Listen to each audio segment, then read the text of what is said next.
तो आज dear student direct indirect का हमारा नेक्स्ट टॉपिक रिपोर्टेड स्पीच के अंदर जो बंद हमारे सेंटेंस है उनको किस तरह से डायरेक्ट से इनडायरेक्ट बन चेंज करते हैं उसके ऊपर चलेगा।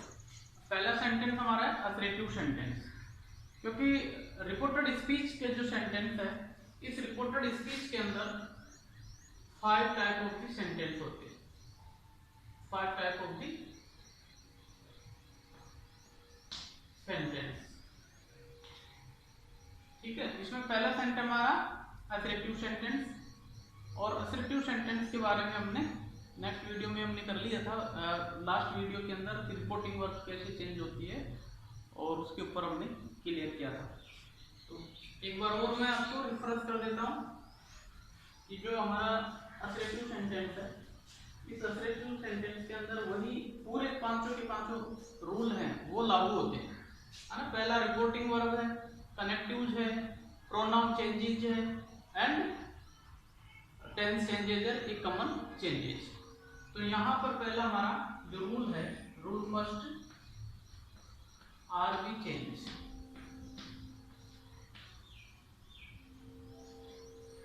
है ना।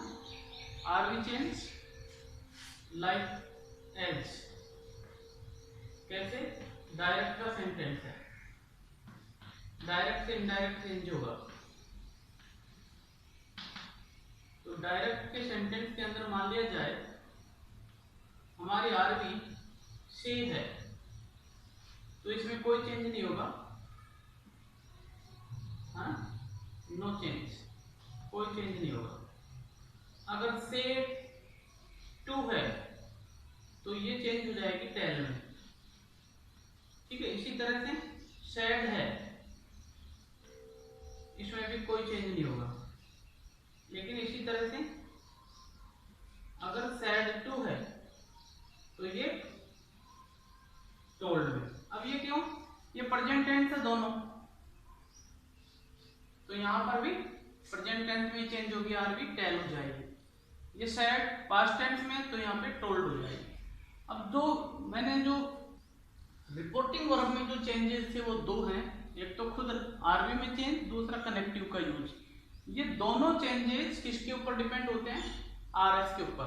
कौन कौन से चेंज होते हैं हमारे, आरबी एंड कनेक्टिव, ये दोनों चेंज डिपेंड है किस पर, आरएस के ऊपर। तो आरएस के अंदर मान लिया जाए असर्टिव सेंटेंस है, 5 प्रकार के सेंटेंस में पहला सेंटेंस हमारा असर्टिव है, तो आरबी में चेंज इस प्रकार से होती है, ठीक है। और दूसरा हमारा है connective, connective use,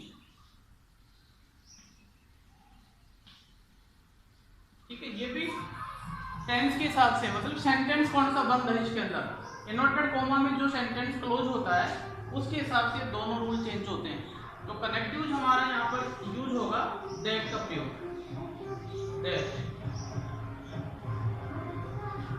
that use in the place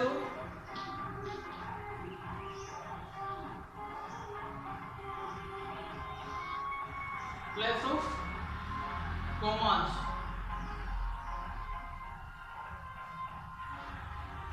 in the place of commas, ये कॉमा की जगह पर यूज होंगे। तो ये दोनों बाहर के वाक्य में जो चेंजेस है वो अंदर के वाक्य के हिसाब से होते हैं, ठीक है। अब नेक्स्ट रूल हमारा चलेगा रूल नंबर 3। ये तो हमने दोनों जो चेंज थे वो हमने किए। रूल नंबर 3 में क्या,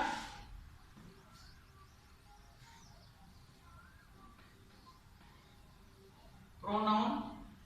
अब ये दोनों जो चेंज थे रूल नंबर 3 एंड 4, कौन कौन से,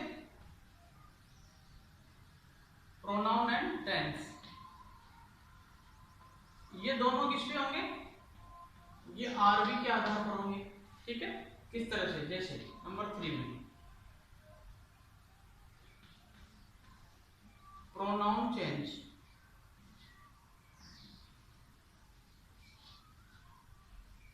अकॉर्डिंग टू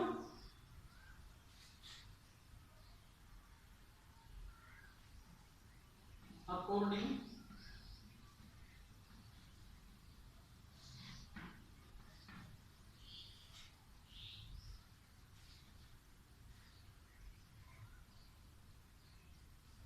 दिस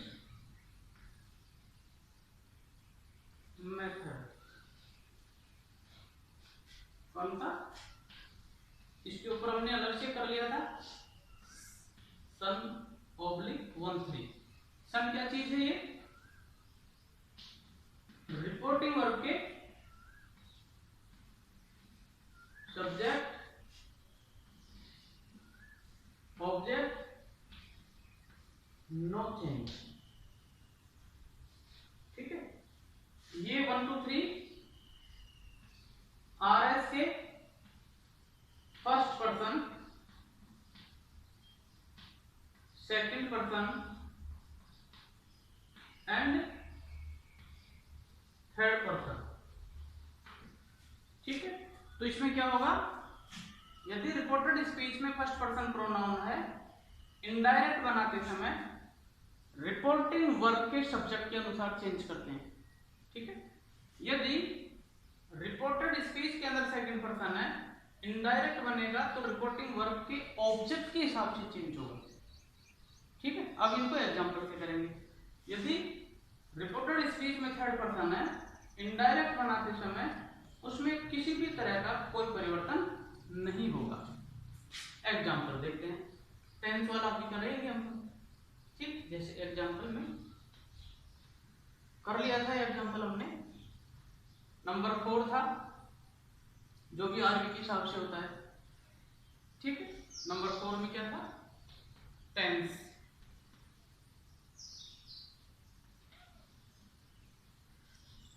अकॉर्डिंग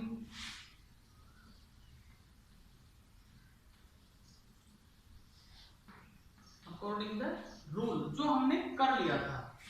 ठीक है, प्रेजेंट के टोटल पास्ट के टेंस में चेंज हो जाते हैं, पास्ट के शुरू के दोनों, पास्ट के लास्ट के दोनों में चेंज हो जाते हैं।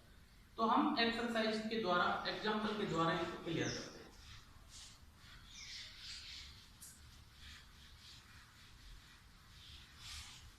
ठीक है, एग्जांपल, टीचर सेड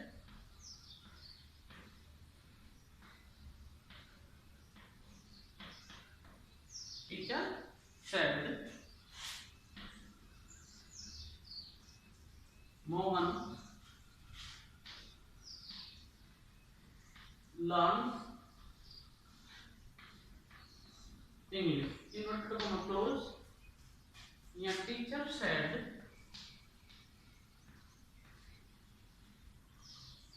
to नहीं है इसके साथ में, तो said inverted comma that, क्योंकि ये assertive sentence है ना, subject verb and object last में फुल स्टॉप है, ये इसकी पहचान है।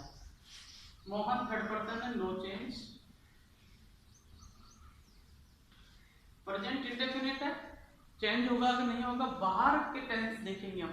यहाँ पर फ्यूचर वो प्रेजेंट होगा तो कोई टेंस नहीं चेंज होगा, लेकिन पास्ट टेंस है तो इसके टेंस में चेंज होगा, और ये प्रेजेंट है तो पास्ट में चेंज हो जाएगा। इंडेफिनिट है तो इंडेफिनिट में ही चेंज होगा। Learn English full stop. ठीक है, इस तरह से चेंज हो गया। My brother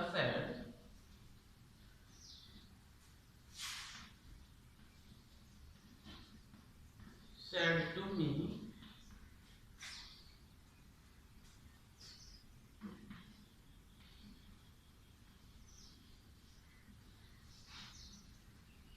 you are going to play inverted comma. देखिए, my brother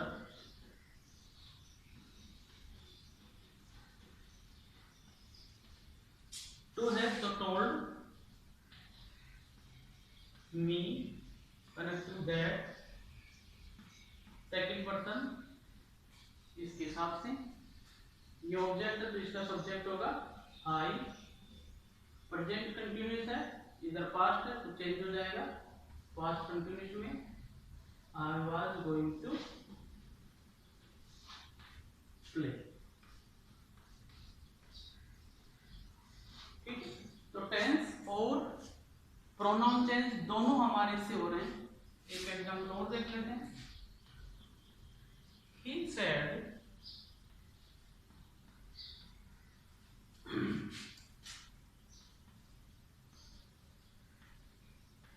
you will not disturb me।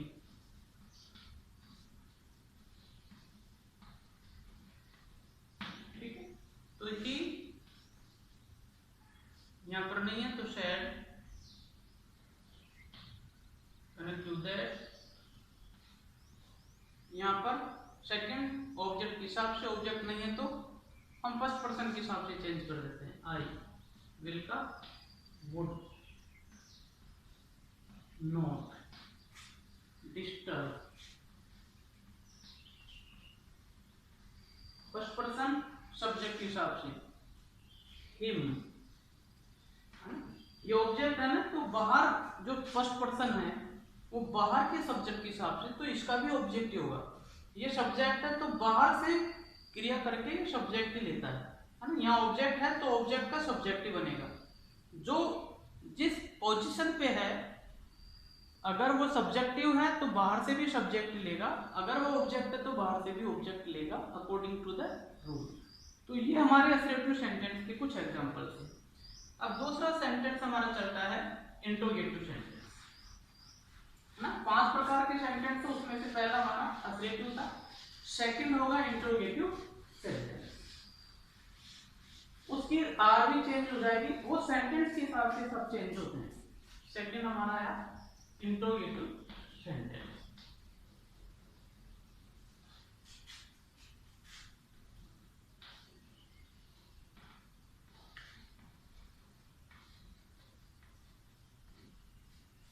तो इंट्रोगेटिव सेंटेंस में जो आर भी चेंज होगी, रूल फर्स्ट आर भी चेंज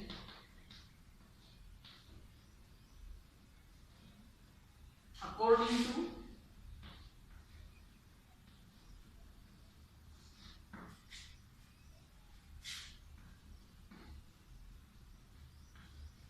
sentence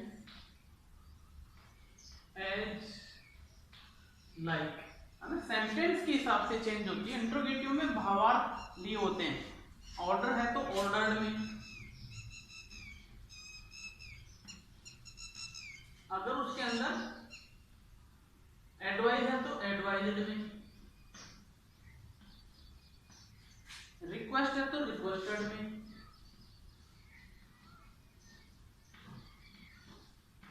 इस तरह से चेंज होती है। कनेक्टिव क्या लगेगा यहाँ पर, जो मैंने एक सारणी के द्वारा भी कर लिया था पहले। कनेक्टिव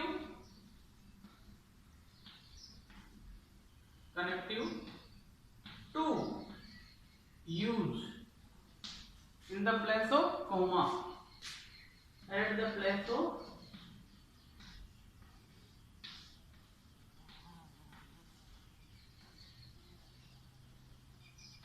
comma के स्थान पर। Example,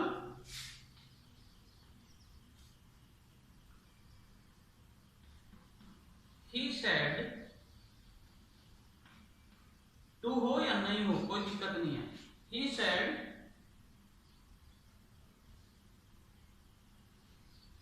help me.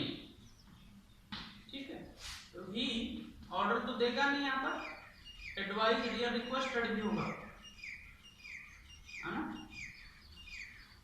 यहाँ पे देखते हैं, क्लोज दिस डोर,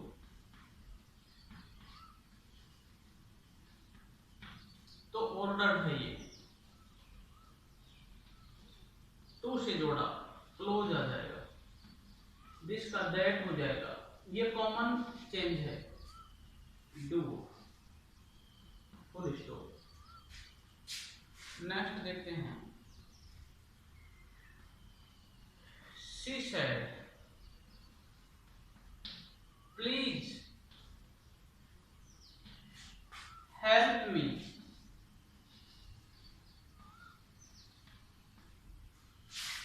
रिक्वेस्टेड, क्योंकि रिक्वेस्ट के मामले में सेंटेंस बिल्कुल अलग होता है, उसमें प्लीज या काइंडली जुड़ा होता है, इसको हटा देंगे और इसकी जगह टू लग जाएगा। हेल्प फर्स्ट पर्सन है, हर चेंज हो जाएगा। नेक्स्ट देखते हैं, एन ओल्ड मैन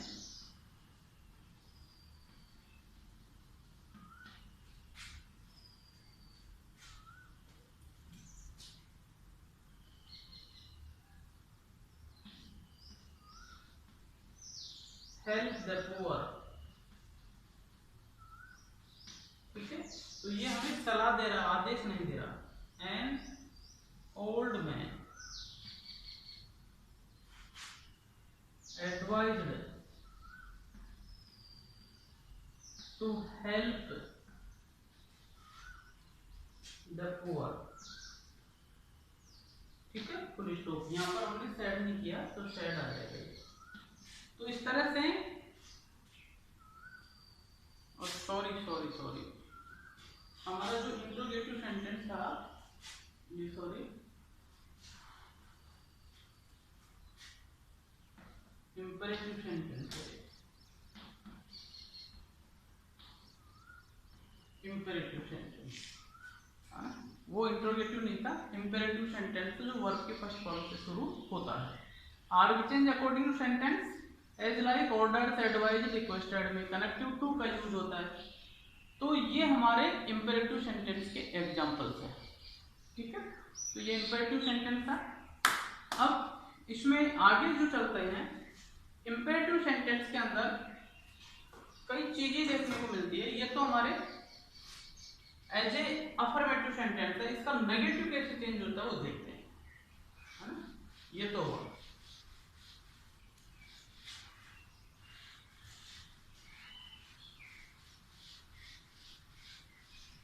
नेगेटिव देखते हैं इसका। If the sentence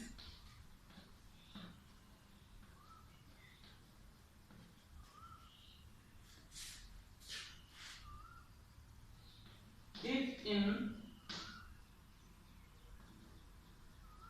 negative,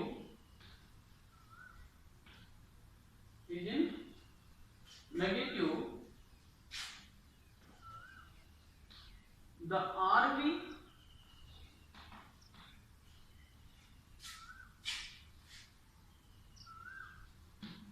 uses in forward and ordered। ठीक है, but in the matter of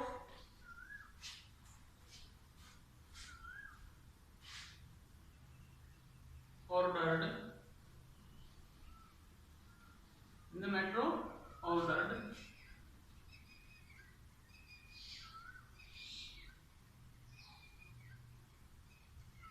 in the matter of ordered, not used,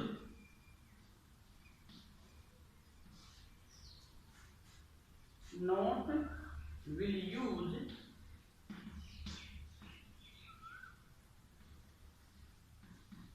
after to, in the matter of order not will use after to।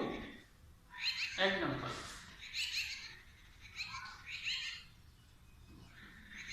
he said to me, don't disturb me।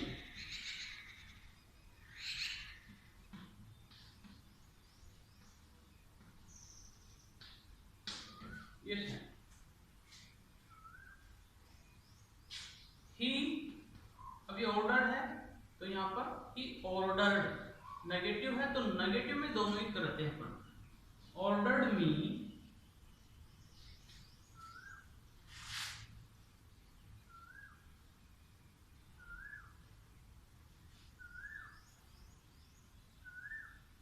he ordered ordered me not to, not, ये do not हट जाएगा और to से connective जो जुड़ता ही है, लेकिन not का यूज होगा, will use after to, me to not disturb,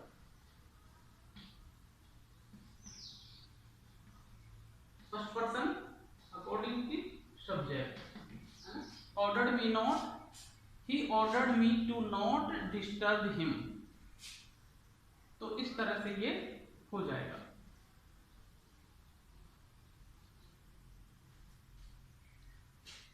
इसको दूसरे तरीके से बनाएं, he forward me to disturb him,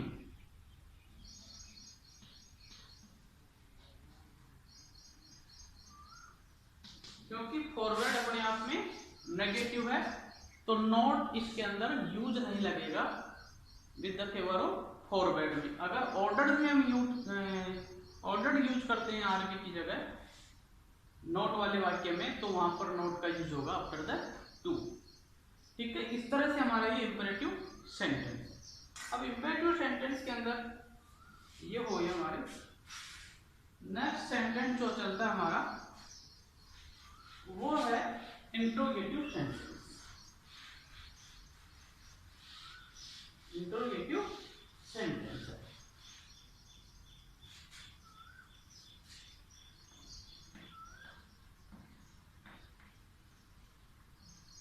interrogative sentence RST वाक्य में 5 तरह के सेंटेंस होते हैं ये, तो उसी के हिसाब से हमारी आर भी चेंज होती है। इंट्रोगेटिव सेंटेंस को आप आराम से पहचान लेंगे क्योंकि ये हेल्पिंग वर्ड या WS से शुरू होता है, लास्ट में क्वेश्चन मार्क इसके अंदर जुड़ा होता है। तो इस तरह से ये सेंटेंस है। तो नेक्स्ट उसके अंदर हम इंट्रोगेटिव सेंटेंस लेंगे, तब तक के लिए ठीक है।